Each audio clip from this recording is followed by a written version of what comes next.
If you're wondering whether you're supposed to have it all figured out as a nonprofit founder, let me put your mind at ease. You're not. And if you need proof, I brought to you the best person to show it. Kim Evans is the founder of Hope for Kids. 30 years ago, she was exactly where you are today, new to this whole nonprofit thing, overwhelmed, trying to build something meaningful from nothing but passion and prayer.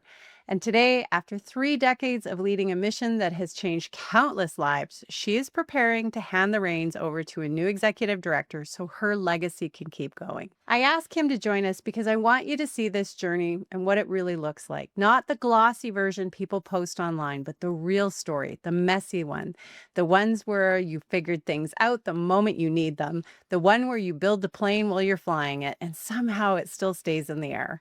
So, Kim's going to share her top lessons from 30 years of nonprofit leadership.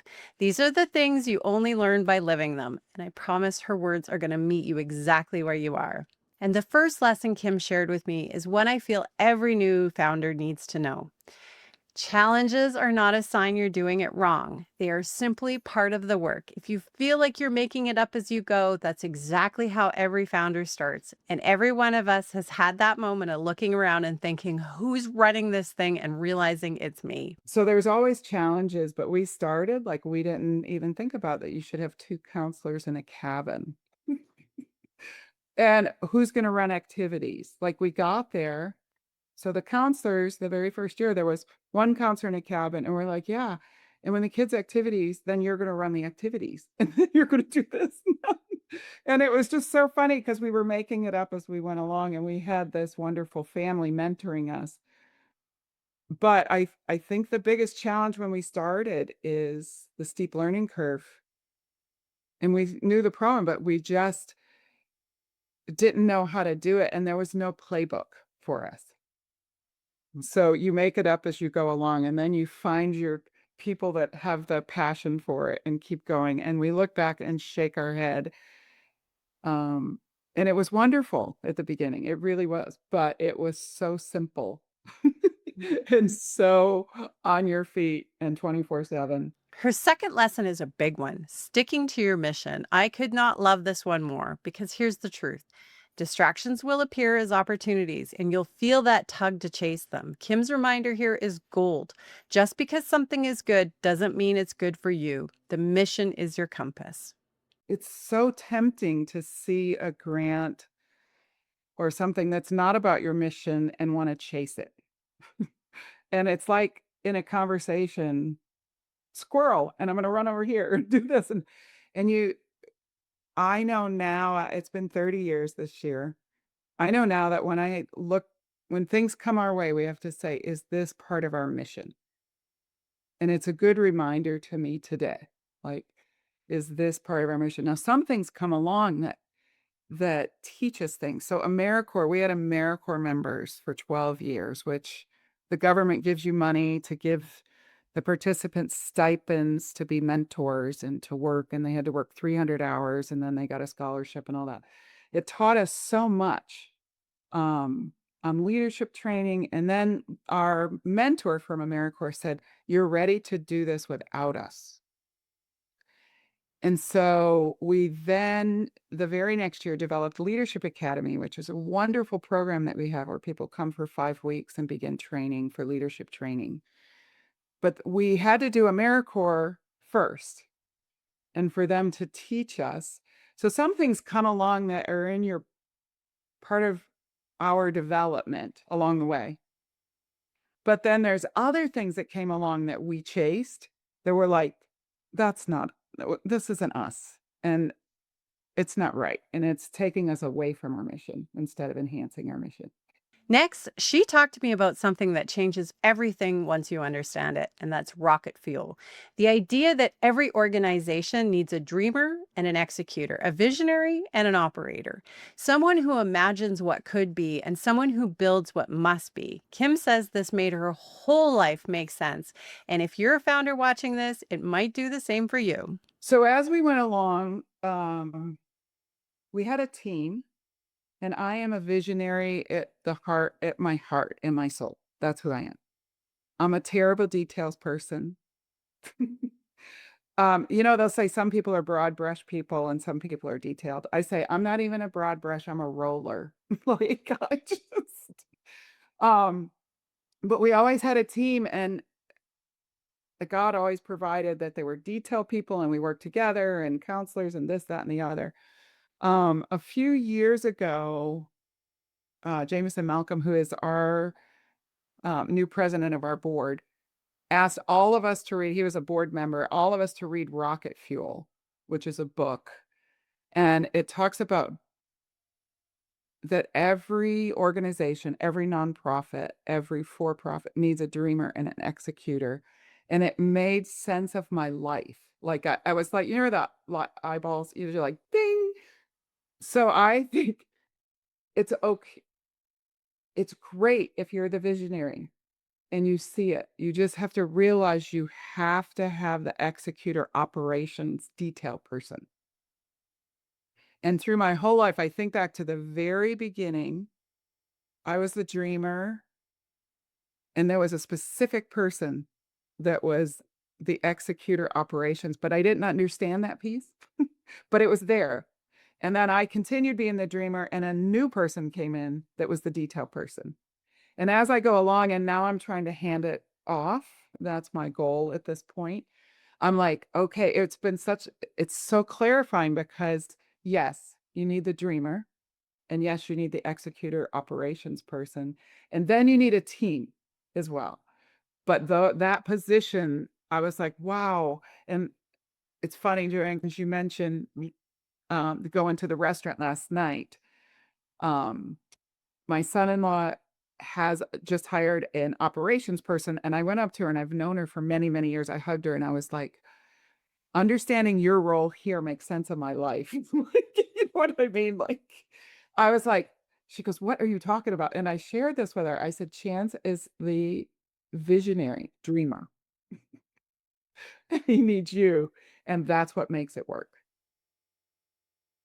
We have to have a team. I just don't think we can do this alone. And I love the phrase we, not me. And being a dreamer, and if you're the one that has seen the problem and dreamed up a nonprofit and let's do these things, being a dreamer, we can be strong-willed or bullheaded. Look, that's part of that nature that we have. And we have to have a team that we really trust and that has the same passion that we do. But ultimately, we make the decisions together as the team because the solo dreamer, we have big blind spots. And that's me. I'm speaking to myself. Um, and I have to trust the collective decision of the team and people that have the passion and see the need and what we want. And as we grow, we have teams that support different problems. Like we always say with Hope for Kids, every program has been born out of someone seeing a problem and having a champion.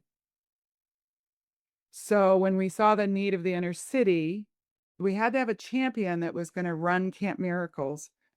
But again, you have another dreamer and you have somebody with this program, and there has to be a team there that they listen to. So you have small teams and larger teams, and it's divided up.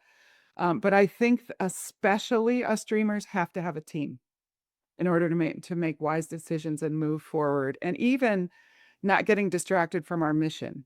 Like, let's think back. What was our problem? What were we trying to help for every single thing that we do? And we have to divide and conquer.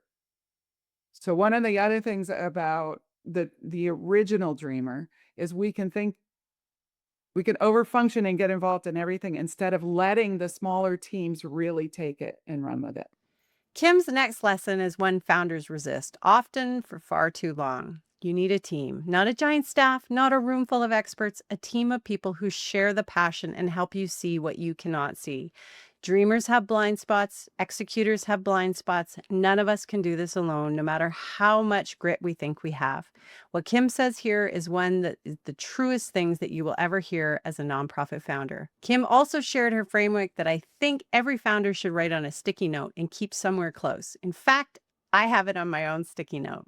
Here's the simplest and smartest way to lead in a world where problems show up without warning, because you can't prepare for everything, but you can respond with clarity and integrity every time. Yeah, problems will arise and you can't imagine what they're gonna be. We can't be prepared for them. We can't have a policy for every problem that's gonna arrive because the problems just arise.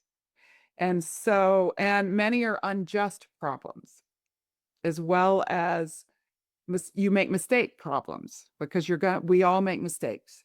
And then there's things like COVID problems that are unavoidable. And we function with summer revenue. COVID comes, we have no revenue. We're stuck. What do you do? Or working people are messy, so people make mistakes. Again, our chairman of our board had a policy. It wasn't a policy. He had a approach for all of us that he repeated to us over and over and over. And it was, what did you know? What did you do with what you knew? And how long did it take?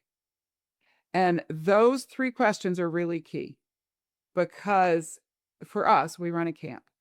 If a camper does something inappropriate with another camper, we have to think, what did we know? Okay, we found out about this. How are we going to handle it?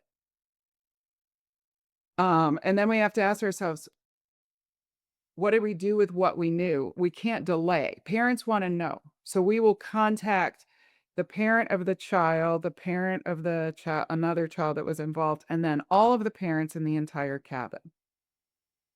Because kids are all going to talk and they're going to do whatever.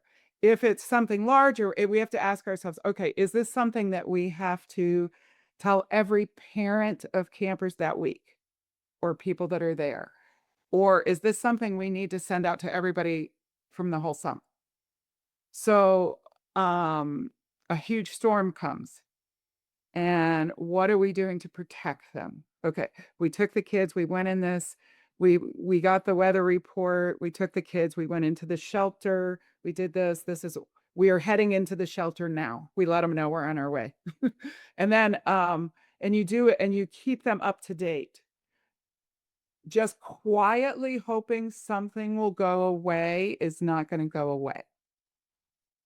So I'll give you another example. COVID. Oh, the first summer we didn't have COVID. The second summer we had accommodations for COVID, but you were able to come back if you would like. We surveyed the parents. We told them what we were going to do. We surveyed the parents that didn't come. Why didn't you come? Half of them said they wouldn't come because it was too strict, and half said you were too lenient. We said, okay, we probably hit it about right. And we have 50% come back. So, but again, it's over communicating, it's dealing with the problems, it's looking at whatever comes up. But that's problems will arise.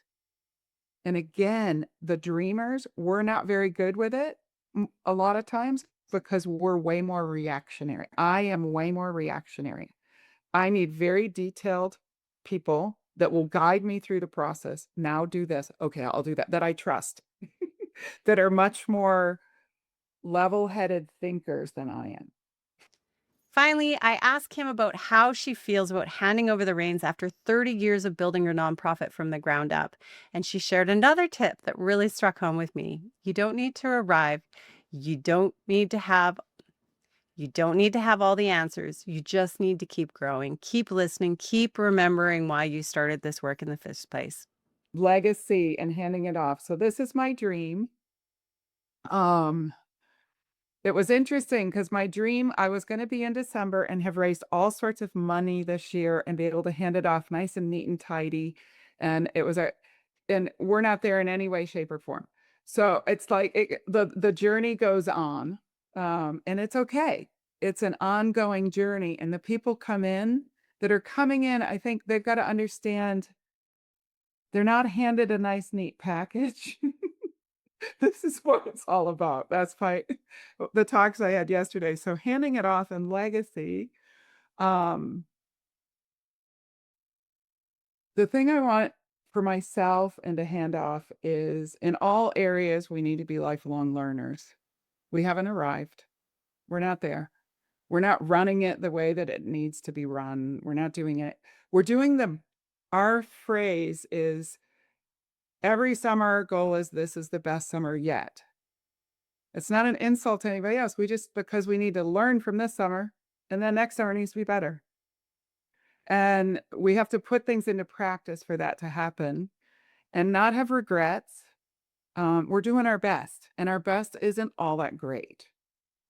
And then we have to really understand facts. I can do nothing about the facts. They just are what they are. COVID came, that's a fact. Problems I can have influence on, and I can change, and I can face them.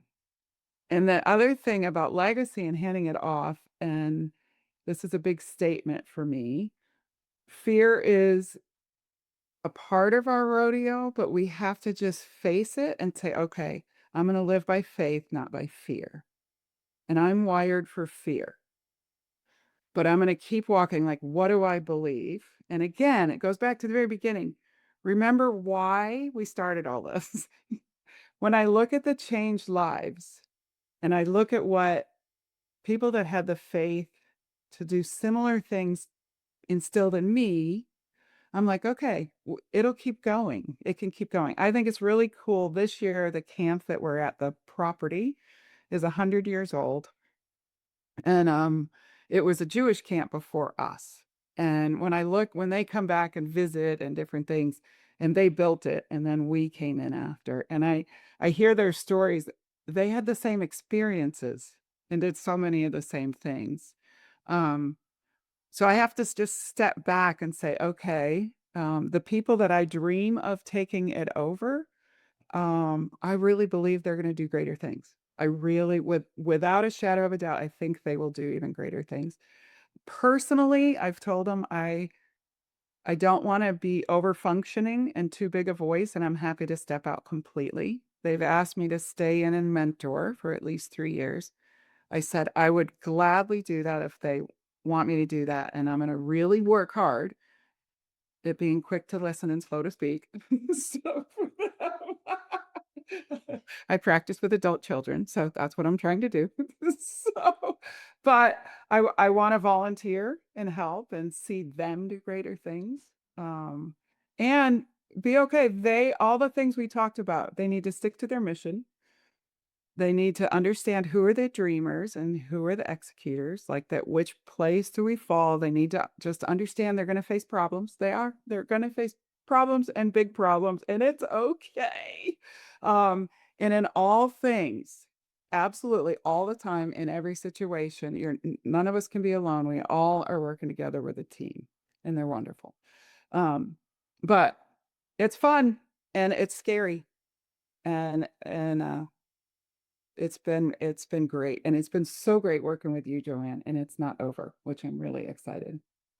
If Kim's story touched you, let it also guide you. You are building something that matters. And even if it feels messy, confusing, or overwhelming right now, it's normal. That is the work, and it's worth it. Now, before you go, make sure to watch the video that's up next. It's going to help you take the inspiration from Kim's story and put it into real practice so you can use it right away.